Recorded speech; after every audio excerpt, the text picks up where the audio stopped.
Le reverse engineering, ou rétro-ingénierie en français, consiste à partir d'un produit fini et à comprendre comment celui-ci fonctionne et a été construit. Dans le cadre de la cybersécurité, cette discipline sert notamment à l'analyse de malware, la découverte de failles sur des applications et le bypass de mécanismes de sécurité type clé de licence.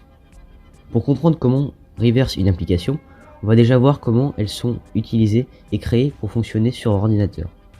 Lorsque vous créez un programme en C par exemple, avant que celui-ci se lance sur votre machine, vous devez réaliser deux étapes. Tout d'abord, traduire le code C en code assembleur, on verra très bientôt ce que c'est, puis traduire le code assembleur en opcode binaire. Alors bien sûr, ces opérations-là, vous ne les faites pas à la main, vous utilisez par exemple GCC si vous êtes sur Linux, qui permet de rendre votre programme exécutable. C'est pour ça qu'on dit que l'ordinateur ne comprend que les 0 et les 1, c'est-à-dire les impulsions électriques en l'occurrence, de 0 ou 5 volts. Donc il ne comprend en fait que le binaire. Et comme évidemment c'est un peu compliqué de coder en binaire, on a créé les langages de programmation. Mais avant que des langages de programmation comme le C existent, on devait tout écrire en assembleur. Le langage assembleur en fait c'est simplement une traduction des opcodes, donc les opcodes, les instructions en binaire, en mnémonique, qui sont en fait des moyens de se rappeler de ce qu'elles font. C'est-à-dire qu'il y a vraiment, pour chaque instruction en assembleur, on a un opcode en binaire. Et c'est un langage qui est globalement plus compréhensible pour l'humain que les 0 et les 1. Ensuite, c'est le programme assembleur qui va traduire les mnémoniques assembleurs en opcode binaire. Donc admettons maintenant qu'on ait un programme à analyser. On ne peut pas revenir à partir de l'exécutable au code en C, mais on peut quand même le désassembler, c'est-à-dire partir du binaire vers l'assembleur. On pourra toujours récupérer l'assembleur, mais le code en C, en fait c'est un code qui est trop haut niveau, on ne pourra pas réussir à le récupérer. Vous l'aurez compris, la majorité du travail de rétro-ingénierie va consister à lire et comprendre ce que fait le code assembleur. Alors avant de passer à la pratique et à l'analyse d'un petit programme, vous devez d'abord comprendre certaines choses au sujet de l'assembleur. Ne vous inquiétez pas, c'est pas très compliqué. Tout d'abord les registres. Ce sont de petites zones de mémoire à l'intérieur du CPU. Ils sont extrêmement rapides mais très coûteux. Voilà pourquoi il n'y en a pas beaucoup. On pourra par exemple citer EAX, ECX, EBP, AX, etc. Les instructions quant à elles permettent de réaliser des opérations avec ces registres. Par exemple, l'instruction move EAX 5 va copier la valeur 5 dans le registre EAX.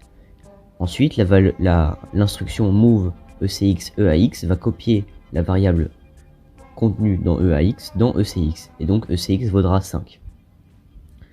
Il existe un certain nombre d'autres instructions importantes, comme par exemple add ECX2, qui va rajouter 2 dans le registre ECX. On peut également faire l'inverse avec sub, qui va en fait soustraire une valeur à un registre. Par exemple sub ECX2, qui va en fait faire l'inverse, retirer 2 à la valeur contenue dans ECX. Call, quant à lui, permet d'appeler une fonction, c'est-à-dire une autre partie du code. Vous voyez à peu près à quoi ça correspond si vous avez déjà programmé en C. CMP EAX ECX va ensuite permettre également de comparer deux registres, la valeur contenue dans deux registres.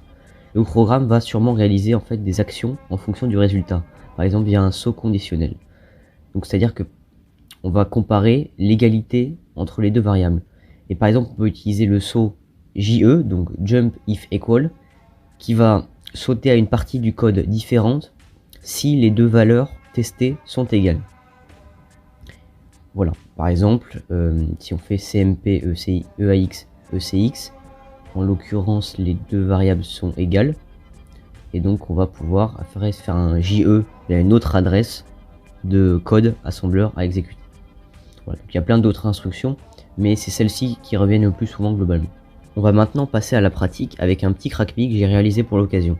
Les crackme sont des programmes permettant de tester vos capacités en reverse engineering. Ils sont créés dans le but d'être compris et craqués.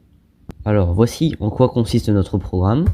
Donc on nous demande d'abord quel est le chiffre magique. Donc bon, si on ne le connaît pas, on peut mettre quelque chose au hasard. Et quand c'est pas le bon chiffre qui était attendu par le programme, on nous dit que c'est pas le bon chiffre. Bon, on pourrait tous les tester, mais c'est pas vraiment le but de ce tutoriel. Le but c'est vraiment de comprendre comment il fonctionne. Donc déjà, pour avoir plus de renseignements sur le programme, on va pouvoir taper la commande file sur Linux, qui va nous donner des renseignements sur l'exécutable. Là on voit plusieurs choses. Déjà que c'est un ELF, c'est le format de l'exécutable. Et ELF en l'occurrence c'est les exécutables pour Linux. Pour Windows ça va être des exécutables PE, et pour Mac c'est Mac O il me semble. Voilà. On voit également que c'est un programme 64 bits. Il y a quelques différences avec même quelques différences notoires avec les programmes 32 bits lors de l'analyse, mais on n'en est pas à ce degré de subtilité là, c'est pas vraiment très important pour un programme aussi simple. On voit également qu'il est not stripped lors de la compilation. Donc en fait, ça permet de voir les noms des fonctions et que les noms des fonctions n'aient pas été supprimés lors de la compilation. Donc normalement, c'est la bonne pratique, ça va être de le stripper quand on va le compiler. C'est à la fois moins lourd et en même temps c'est plus dur à analyser en reverse. Mais bon, là du coup je l'ai pas fait pour qu'on puisse vraiment mieux comprendre comment ça fonctionne. Voilà, donc avec ces informations là, normalement on a déjà une bonne idée de vers quoi on va se diriger. On doit trouver le bon chiffre, on a cet exécutable qui a ces caractéristiques là, et donc on va pouvoir l'ouvrir dans IDA. IDA qui est un programme qui va permettre de désassembler, effectivement, donc de récupérer le code assembleur de l'exécutable. Alors bon, il y a beaucoup, effectivement ça fait un peu peur qu'on en arrive la première fois, mais donc l'idée c'est vraiment d'aller chercher la fonction main, et c'est vraiment cette partie là la plus importante. Là on a vraiment notre code assembleur. Voilà, à savoir que IDA est gratuit, Windows et Linux, il y a une version gratuite qui est largement suffisante. Alors on peut voir plusieurs choses dans notre programme. Déjà, ce qui saute le plus facilement aux yeux, c'est les chaînes de caractères. Quel est le chiffre magique? Bon, ça on voit que c'est la question qu'on nous a posée. Ce n'est pas le chiffre magique, ça c'est ce à quoi on a été confronté quand on n'a pas trouvé le bon nombre, le bon chiffre. Et bravo, vous avez gagné. Donc nous on aimerait plutôt que le programme, on voit qu'il y a une flèche là, on aimerait plutôt que ça aille vers là, parce qu'on aimerait bien gagner, comme c'est un peu l'objectif. Et après ça c'est la fin du programme, c'est pas très intéressant. Donc ce qui va nous intéresser, c'est cette partie-là. On voit qu'on a un appel à la fonction printf, donc c'est quand on affiche quel est le chiffre magique. On voit également qu'on a un scanf, donc bon, on pourrait savoir si on avait des doutes qu'on est en langage C, puisqu'en fait la fonction scanf va nous permettre de récupérer une entrée de l'utilisateur. Donc on récupère une entrée de l'utilisateur, bon on imagine que c'est notre nombre. On voit qu'on a une comparaison ici, qui va en fait être déterminante pour le saut conditionnel JNZ qui est ici. On voit que on peut soit aller à la partie ce n'est pas le chiffre magique, soit aller à la partie bravo vous avez gagné. Donc notre idée ce serait plutôt de gagner effectivement.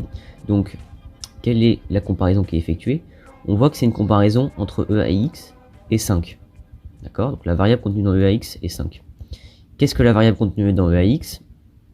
On l'a ici, on a un move ici. Donc on move la variable C dans EAX. Qu'est-ce que c'est que la variable C? C'est la variable en l'occurrence qui est, comme bon, de toute façon il n'y en a pas beaucoup dans le programme, c'est la variable qui va contenir ce qui a été rentré par l'utilisateur via scanf. Donc on compare ce qui a été rentré par l'utilisateur via scanf avec 5. Donc grâce à ça, on sait qu'en fait le chiffre magique c'est 5. Voilà. Donc ça c'est une analyse d'un programme assez basique, mais vous avez déjà un avant-goût de ce que c'est qu'une analyse de rétro-ingénierie sur un petit programme aussi simple. J'ai mis dans la description une deuxième version du CrackMe un peu plus compliquée si vous voulez vous entraîner. Si vous êtes bloqué, n'hésitez pas à me poser des questions en commentaire. J'espère que la vidéo vous a plu, si c'est le cas, n'hésitez pas à la liker et à vous abonner. Et sur ce, je vous dis au revoir.